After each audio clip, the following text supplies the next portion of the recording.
साथियों, पतंजलि योग सूत्र की इस व्याख्या में आप सभी का स्वागत है। और ओशो ने पतंजलि योग सूत्र के बारे में बहुत अच्छे से बताया है।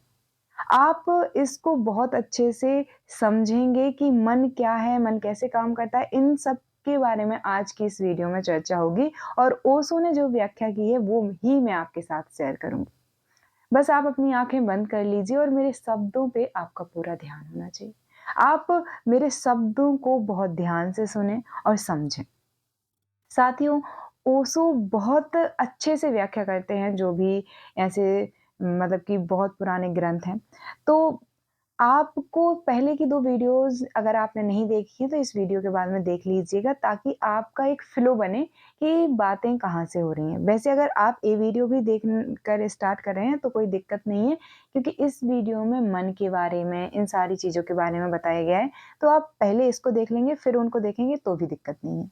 तो बस अपनी आँखें बंद कर लीजिए, ईयरफ़ोन्स या जो भी आप लगा रहे हैं वो लगा लीजिए और बहुत ध्यान से मेरी बातों पर ध्यान दीजिए। हम सभी के बारे में हम सभी के मन के बारे में बहुत सारी चीज़ें आती हैं। तो मैं पेज नंबर वाइज़ पढ़ने वाली हूँ और उसी की व्याख्या जो कि ओशो ने की है वही मैं आपके साथ शेयर करने वाली हूँ। तो आप अपने आप को प्रेज़ेंट मोमेंट में रहिएगा और जो मैं बोल रही हूँ उस पे पूरा फ़ोकस करिएगा। मन है क्या?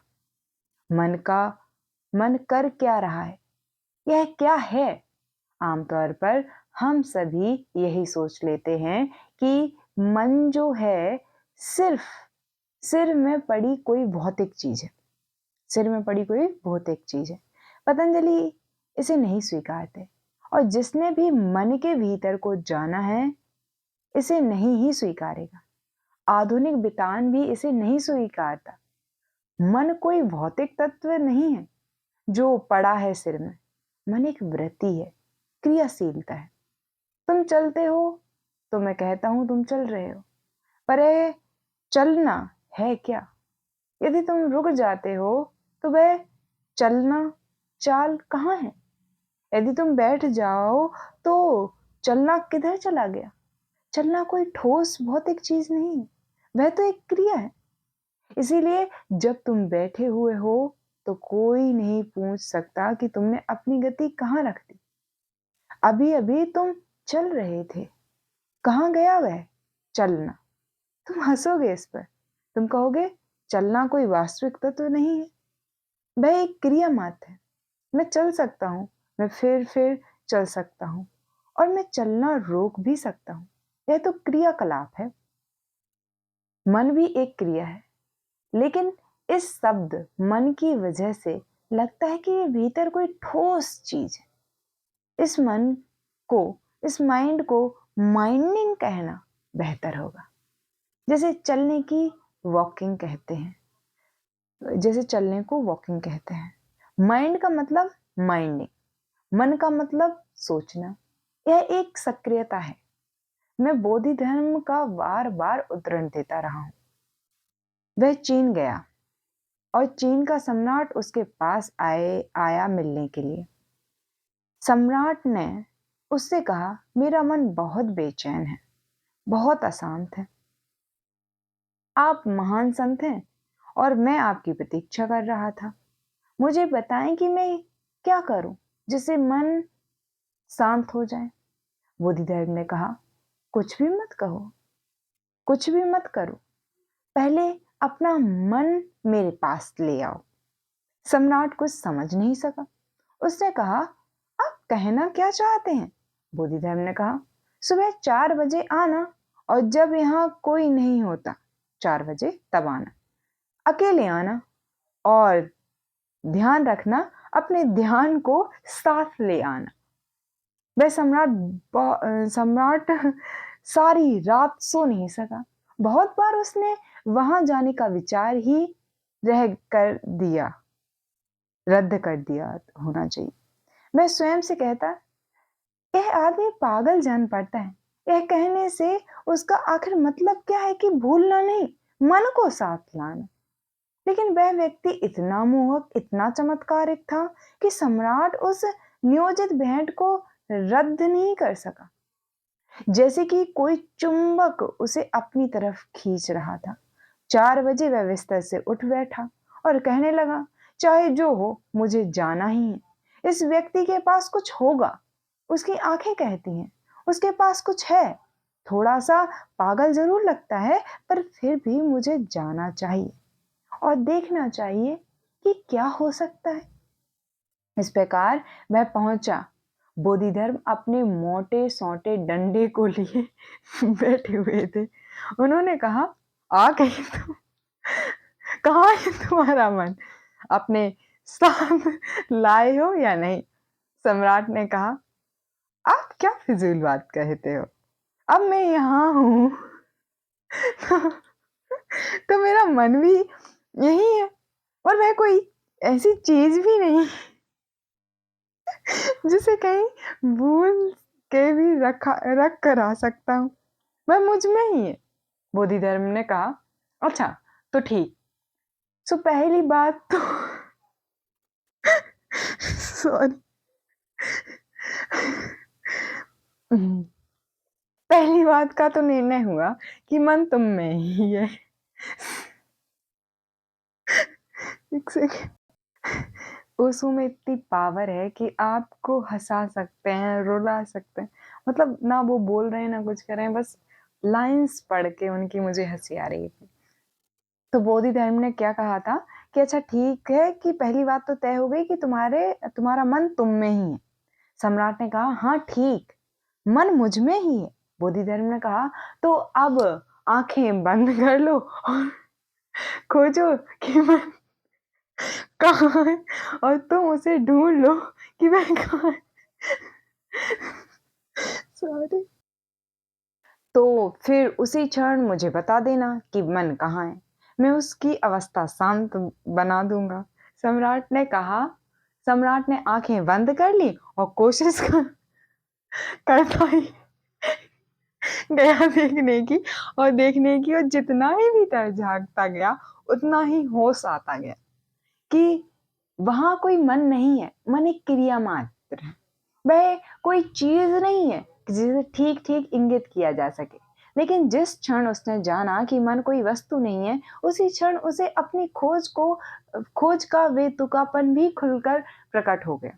यदि मन कुछ है ही नहीं, तो फिर इसके बारे में कुछ किया ही नहीं जा सकता। यदि वह क्रिया है, तो फिर उस क्रिया को क्रियान्वित मत करो, बस हो गई बात। यदि यह गति की भांति, चाल की भांति है, तो मत चलो। उसने अपनी आंखें खोली। वह बोधि धर्म के सामने झुक गया और बोला, ढूंढ निकालने को मन जैसा कुछ है ही नहीं। बोधि धर्म ने कहा, मैंने तब उसे शांत बना दिया है, और जब भी तुम महसूस करो कि तुम अशांत हो, बस जरा भीतर झांक लेना और देख लेना कि यह बेचैनी कहाँ है। यह अवलोकन ही मन विरोधी है, एंटी माइंड है, क्योंकि यह देखना सोचना नहीं है। यदि तुम पूरी उत्कटता से झांको तो तुम्हारी सारी ऊर्जा एक दृष्टि बन जाती है, और वहां वही ऊर्जा गति और सोच विचार भी बन सकती है। योग मन की समाप्ति है। यह पतंजलि की परिभाषा है। जब मन सक्रिय ना हो, तब तुम योग में हुए। जब मन मौजूद हो, तो तुम योग में नहीं हो। तो तुम सारे के सारे आसन लगाए जाओ, मुद्राएं बनाए जाओ, लेकिन यदि मन कार्य करता ही रहे, यदि तुम सोचते ही रहो, तो तुम योग में नहीं उतरे। योग अमन होने की अवस्था है। यदि तुम कोई आसन लगाए बिना भी अमन बने रह सको, तब तुम एक संपूर्ण योगी हो। बिना किसी आसन किए बहुतों के साथ ऐसा घटित हुआ है, और ऐसा उन बहुतों के साथ घटित नहीं हुआ है जो योगासन को साधे जा रहे हैं, जन्मों जन्मों से साधे जा रहे हैं। सबसे बुनियादी बात जो समझने की है वह यह है कि जब सोचने विचारने की क्रिया वहां नहीं होती, तब वहां तुम होते हो। जब मन की सक्रियता वहां नहीं होती, जब विचार तिरोहित हो जाते हैं, जो कि बादलों की भांति है, और जब भी तिरोहित हो जाते हैं, तो तुम्हारा अस्तित्व जो आकाश की भांति है, वह ढका हुआ नहीं रहता, वह स्वसत्ता तो हमेशा ही वहां है, केवल आच्छादित रहता है, बादलों से ढका रहता है, विचारों से। योग मन की समाप्ति है। अब तो पश्चिम में ज़ेन ज़ेन के लिए बहुत आकर्षण बन गया है। ज़ेन जापानी प्रणाली है योग की। यह सबसे ज़ेन ज़ेन ध्यान शब्द से ही बना है। बोधि धर्म द्वारा चीन में इस शब्द ध्यान का प्रसार हुआ।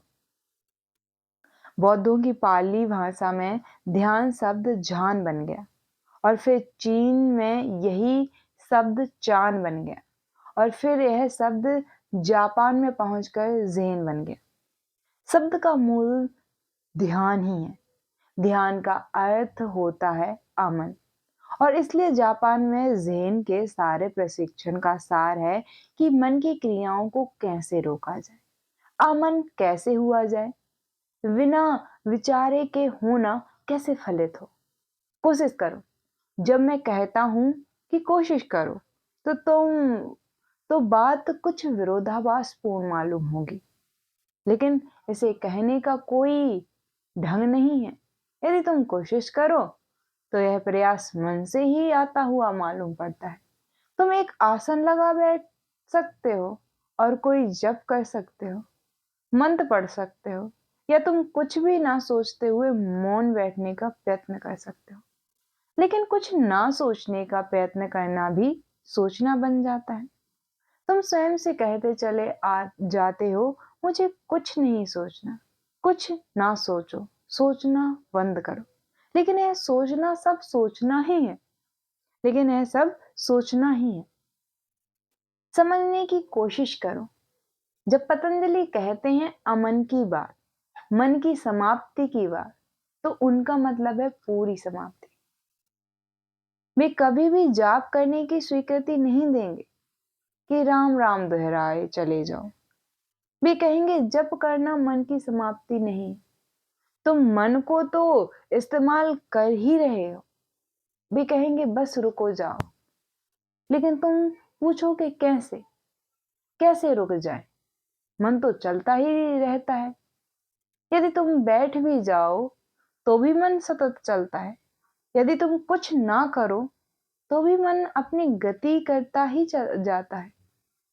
पतंजलि कहते हैं बस तुम देखो, मन को चलने दो, मन को करने दो जो वह कर रहा है। तुम बस देखो, कोई बाधा मत डालो, मात्र साक्षी बन जाओ, दर्शक बन जाओ, असंबंधित। जैसे मन तुम्हारा है ही नहीं, जैसे तुम्हारा उससे कुछ लेना देना नहीं है, कोई नाता नहीं है उससे। संबंधित मत हो, संबंधित मत हो, बस देखो और बहने दो मन को। वह बह रहा है तो अतीत के संवेग के कारण, क्योंकि तुमने हमेशा इसकी मदद की है बहने में। इसकी क्रियाशीलता ने अपनी एक गति बना ली है, इसलिए यह बह रहा है। इसे बिल्कुल सहयोग ना दो, देखो और मन को बहने दो। बहुत बहुत जन्मों से, हो सकता है लाखों जन्मों से तुमने इसे सहयोग दिया है, सहायता दी है, तुमने अपनी ऊर्जा दी है इसे। नदी कुछ समय तक बहेगी, लेकिन अगर तुम सहयोग ना दो, यदि तुम असंबंधित से बने रहो, जिसे बुद्ध ने कहा है उपेक्षा, बिना किसी संबंधता के देखना, बस देखना, किसी भी स्वप्न में कुछ ना करना, ऐसे में मन कुछ देर बहेगा और फिर स्वयं ही थम जाएगा। जब संवेग चूक जाता है, जब ऊर्जा बह चुकी होती है, तब मन रुक जाएगा। और जब मन रुक जाता है, तुम योग में उतरते हो, तुमने अनुशासन पा लिया। यही परिभाषा है, मन की समाप्ति योग है। तब साक्षी स्वयं में स्थापित हो जाता है। जब मन का होना समाप्त होता है, साक्षी स्वयं में स्थापित हो जाता है। जब तुम केवल देख सकी बिना, मन के साथ तादात्म्य बनाए बिना, निर्णय किए बिना प्रशंसा या आलोचना किए, बिना चुनाव किए, बस केवल देखते रहो जबकि मन बह रहा है। तो ऐसा क्षण आ जाता है जब स्वयं ही मन रुक जाता है, थम जाता है। जब मन नहीं है तब तुम अपने साक्षी में प्रतिष्ठित हो जाते हो। तब तुम साक्षी बन गए, केवल देखने वाले, एक दृष्टा। तब तुम करता ना रहे, विचार ना रहे, तब बस तुम हो, शुद्ध अस्तित्व, शुद्धतम अस्तित्व। तब साक्षी स्वयं में स्थापित हो गया। अन्य अवस्थाओं में मन की वृत्तियों के साथ तादात्म्य बना रहता है। साक्षी के अतिरिक्त और दूसरी सभी अवस्थाओं में मन के साथ तुम्हारा तादात्म्य बना रहता है। तुम विचारों के प्रवाह के साथ एक हो जाते हो, एक हो जाते हो बादलों के साथ। कई बार सफेद बादलों के साथ, कई बार वर्षा से भरे बादलों के साथ, तो कई बार वर्षा रिक्त खाली बादलों के साथ। लेकिन कुछ भी हो, तुम किसी विचार के साथ, किसी बादल के साथ एक हो ही जाते हो।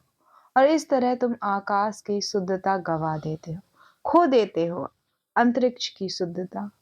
तुम जैसे बादलों में घिर जाते हो और बादलों का